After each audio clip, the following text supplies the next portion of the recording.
Welcome everyone to another community showdown featuring the followers of Nagash who shall be led by King of the Dead. Today, my friends, he faces off against Felcon and Avelorn. Going to be the battle of the sub-factions. So now for the army of the Tomb Kings, let's go ahead and take a look. Here in the front line, it is going to be all Tomb Guard, it looks like. Now, Tomb Guard certainly aren't bad against Elvish factions. They have silver shields, so if you're facing archers or sisters or Lothern Sea Guard, they're going to be pretty durable. And as far as their combat stats go, 32, 41, 42, certainly up to the task of easily defeating spearmen and can hold their own against some of the higher tier troops. So I certainly like the Tomb Guard here in the front line. On top of that, we do have Arkan the Black, and it looks like he is going to be teamed up with the Tomb Prince. Arkan certainly is a pretty vulnerable target for like dragons and phoenixes and big scary monsters like that, so I do like to see the Arkan pick with the Tomb Prince. Tomb Prince, of course, gives Guardian and does also have anti-large. So, for example, if you get jumped, the Tomb Prince can gank him, you can Spirit Leech, you can use Libra Mortis, and suddenly you're not in the worst situation in the world. But again, Arkan is quite the target.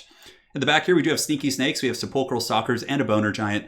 The Boner Giant is not bad against High Elves. It takes a while to bring him down. He can also do well against the Dragons and Dragon Princes and, a lot of different units on the High Elf roster. However, Felcon has brought a pretty good answer in the form of triple Eagle Claw Bolt Thrower, which is going to be very tough for this Bone Giant. Probably the best play, to be honest, would just be to grab the Bone Giant and just pull back in this area and try and, mitigate the incoming damage as much as you can until the late game. Skeleton Chariots, 2 groups of Nehekar Horsemen and Skeleton Horsemen, it looks like, and that is pretty much it. So now for the forces of Felcon, we do have a double Sun Dragon. Oh, this is going to be awesome. Now, Sun Dragons against Tomb King, certainly not terrible. I've made fun of them quite a bit, but, they're relatively cheap compared to the bigger dragons, and they still have fire damage, so they get a massive damage augmentation against Tomb King's lords, with the exception of Katep. And for the rest of the army, White Lions and Spearmen, some Dryads as well, triple Bolt Thrower, 2 Reavers to deal with Nehekar Horsemen and protect the artillery pieces.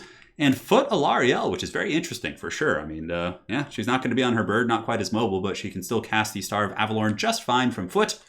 We'll see how this battle goes. So the Bolt Thrower is, like I said, opening up on the Bone Giant, and the shaft from the Bone Giant does miss the Sun Dragon initially. He might actually be trying to go after the Bolt Throwers. I couldn't quite tell where that shaft was going.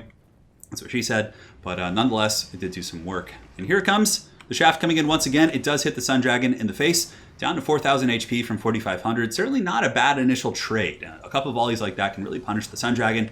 It's actually coming in for a breath attack right away, and it is going to be going after the Nehekar Horseman, and King of the Dead does get caught a little bit there. Not too bad though, only loses 6 models. Certainly not the worst situation in the world. So the Bolt Throwers continue to shoot into the Bone Giant. King of the Dead is actually pulling back the Bone Giant, which is probably a good idea. Just go for the mainline fighting. Once the Bolt Throwers switch onto something else, you come back with the Bone Giant in the late game and hopefully prosper. So now all of the Bolt Throwers from Felcon here are going to be switching into Arkan the Black, actually, and that's not a bad choice. He's on horseback here. He is a large entity, so that's going to be some pretty good value. In the meantime, Dragons circling about. It looks kind of like they're thinking about going for an Alpha Strike, like waiting for Arkan to overextend and maybe do a dive on him and then fall back through their own ranks. Now, as far as the frontline fighting goes, White Lions will be pretty good against Tomb Guard. It's a tough fight, but oh, here it comes. The Dragon's jumping down, and they're jumping on Arkan the Black. Arkan does take a bit of damage, responds with Libra Mortis, which is a really quick, good response. But nonetheless, definitely a better situation for Felcon. Getting Arkan that low and really kind of keeping him down is very, very solid. In the back, the Chariots and Skeleton Horsemen are just going pretty much for an all-in dive. It looks like very aggressively pushing onto the Bolt Throwers, which are protected by spears. So the spears should be able to kind of hold those guys back. And now as we zoom back and up, you can see the Bone Giant has resumed his firing activity, shooting into the Sun Dragon. He has 450 range, I believe. No, 350 range. A little bit more than Bolt Throwers, I think, which are like 325. Or 380, actually. Oh, I was wrong. So the Bolt Throwers can actually outrange the Giant. Good stuff. So here are the Sun Dragons fighting in combat. Overcasted Pause Protection, making those guys linebackers. And it's looking pretty grim here, actually, for King. The Tomb Prince here is really just getting wrecked. Arkan the Black's very damaged as well. Arkan is trying to get away, and the Curse of the Jaff does help. So when the Tomb Prince gets very low in this game, he has a curse that actually rampages all nearby troops. And in the back, we do have the Sneaky Snakes who are trying to shoot at the Dragons, but it looks like they haven't gotten too much damage, to be completely honest. Been a little bit kind of lackluster there in the back lines. Arkan and the other Tomb Prince, though, running. The Sun Dragons are on the hunt, and I don't know how much longer they're going to last. You can see the bounce power starting to go very heavily in the favor here of the forces of Avelorn. And this Tomb Prince might actually just go down here. What's his HP? 364. Jumping on the Sun Dragon here, I guess to try and get as much damage as you can before you go. The Curse of Arkan the Black does proc as well from the Sun Dragons, just kind of beating them like a drum. But now at least there is some supporting fire. You can see finally the Sepulchral Stalkers are getting a good angle, and they're actually doing some decent damage to the Sun Dragons, but for the most part, still a situation that very heavily favors the forces of Avelorn. In the front line, Tomb Guard are grinding away. It looks like the White Lions are in a pretty even fight here with the Tomb Guard. I don't know about the buffing that was going down on both sides, but it looks like the White Lions actually narrowly edging out that fight. Here we do have one Sun Dragon who's actually pushing into these firepower from the Sepulchral Stalkers who are getting a lot of damage, and the Bone Giant Shaft is coming up and going after the Sun Dragon. Now, if King of the Dead could actually clear off the Sun Dragons and keep Arkan alive, he wouldn't be in terrible shape, considering he has the Bone Giant. Ushapti Summon was used back here to actually clear up these white lines, and now can sweep into the back and shut down that Bolt Thrower. Oh, but look at the Bone Giant Shaft hitting that Sun Dragon. He might actually break. Negative leadership, and he breaks. He's so healthy.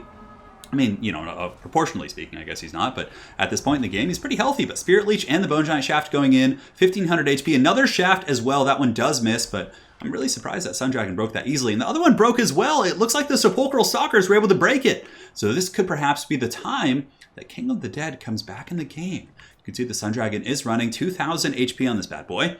And if we look in the main battle lines, you can see the Tomb King still going pretty strong. Ushapti and Spears able to get back here and shut down the Bolt Thrower. In the main line, we have Tomb Guard and Tomb Guard kind of grinding it out. And, you know, aside from that, I mean, if the Dragons go, I mean, I guess that does give him a small chance to get back in this game.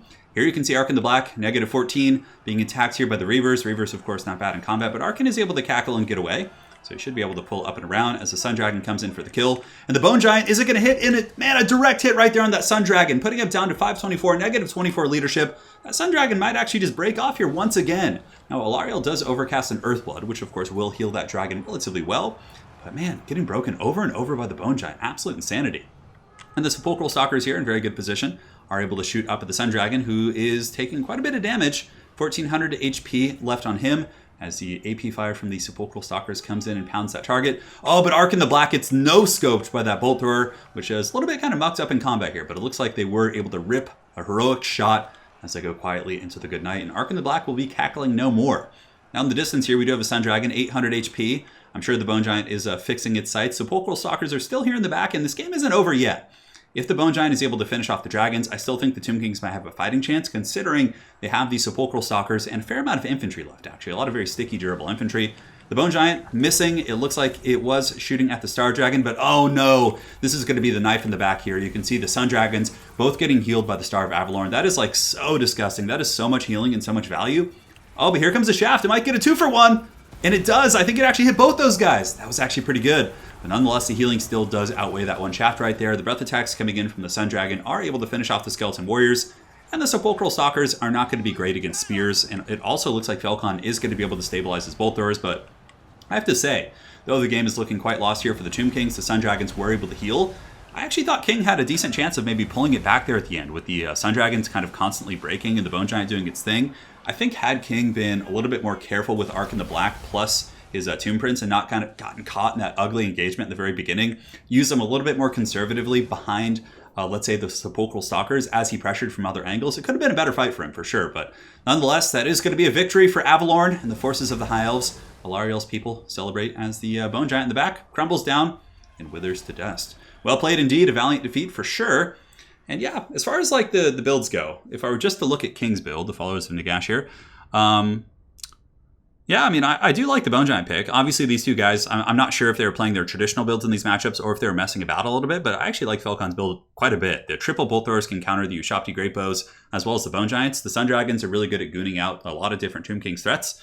Yeah, I don't know. It might have been hard, but even still, if there was like a big Sphinx of Usak or something like that, you don't usually see that because the Sphinx that does fire damage against like Fireborn and those kind of things, it's yeah, it has that fire resist as well. But hard to say. It seems like the harass play from the Horsemen too was a little bit forced. Like he just charged into Spears and they pretty much just all died in the back line. I think that was a big part of it as well. But despite that, he still did a decent job trying to claw his way back into the game with the Bone Giants, plus he's Spirit Leeching from Arkan. Yeah, I like Felcon's build. I think it's good. Very, very neat build indeed. I'd be curious to ask him what his traditional build is. So Felcon, if you are indeed watching, let us know what you would usually bring against Tomb Kings and if this is one of your typical builds. I think it's really cool. So well played to these two players. Thanks for sending in the replay to King of the Dead and Felcon. And guys, we'll be back with more content soon. Take care.